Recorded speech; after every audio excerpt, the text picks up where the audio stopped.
Alright, so welcome back to another video. So today I'm gonna be showing you how I fix my printer is an L3210. When I did an initial print, here's the result. Somehow it's not printing the yellow. See, this area here is no longer have yellow printouts. And when I did a nozzle check, it's not printing the yellow.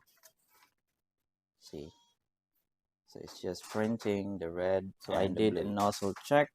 It did not fix it. It did a head cleaning. It did not fix the problem. There's a possible that on the yellow cables, there's a clog on those cables. So what I did is I performed power cleaning. Power cleaning will take like 15 minutes or 20 minutes, and you will need to make sure you have enough ink on your printer.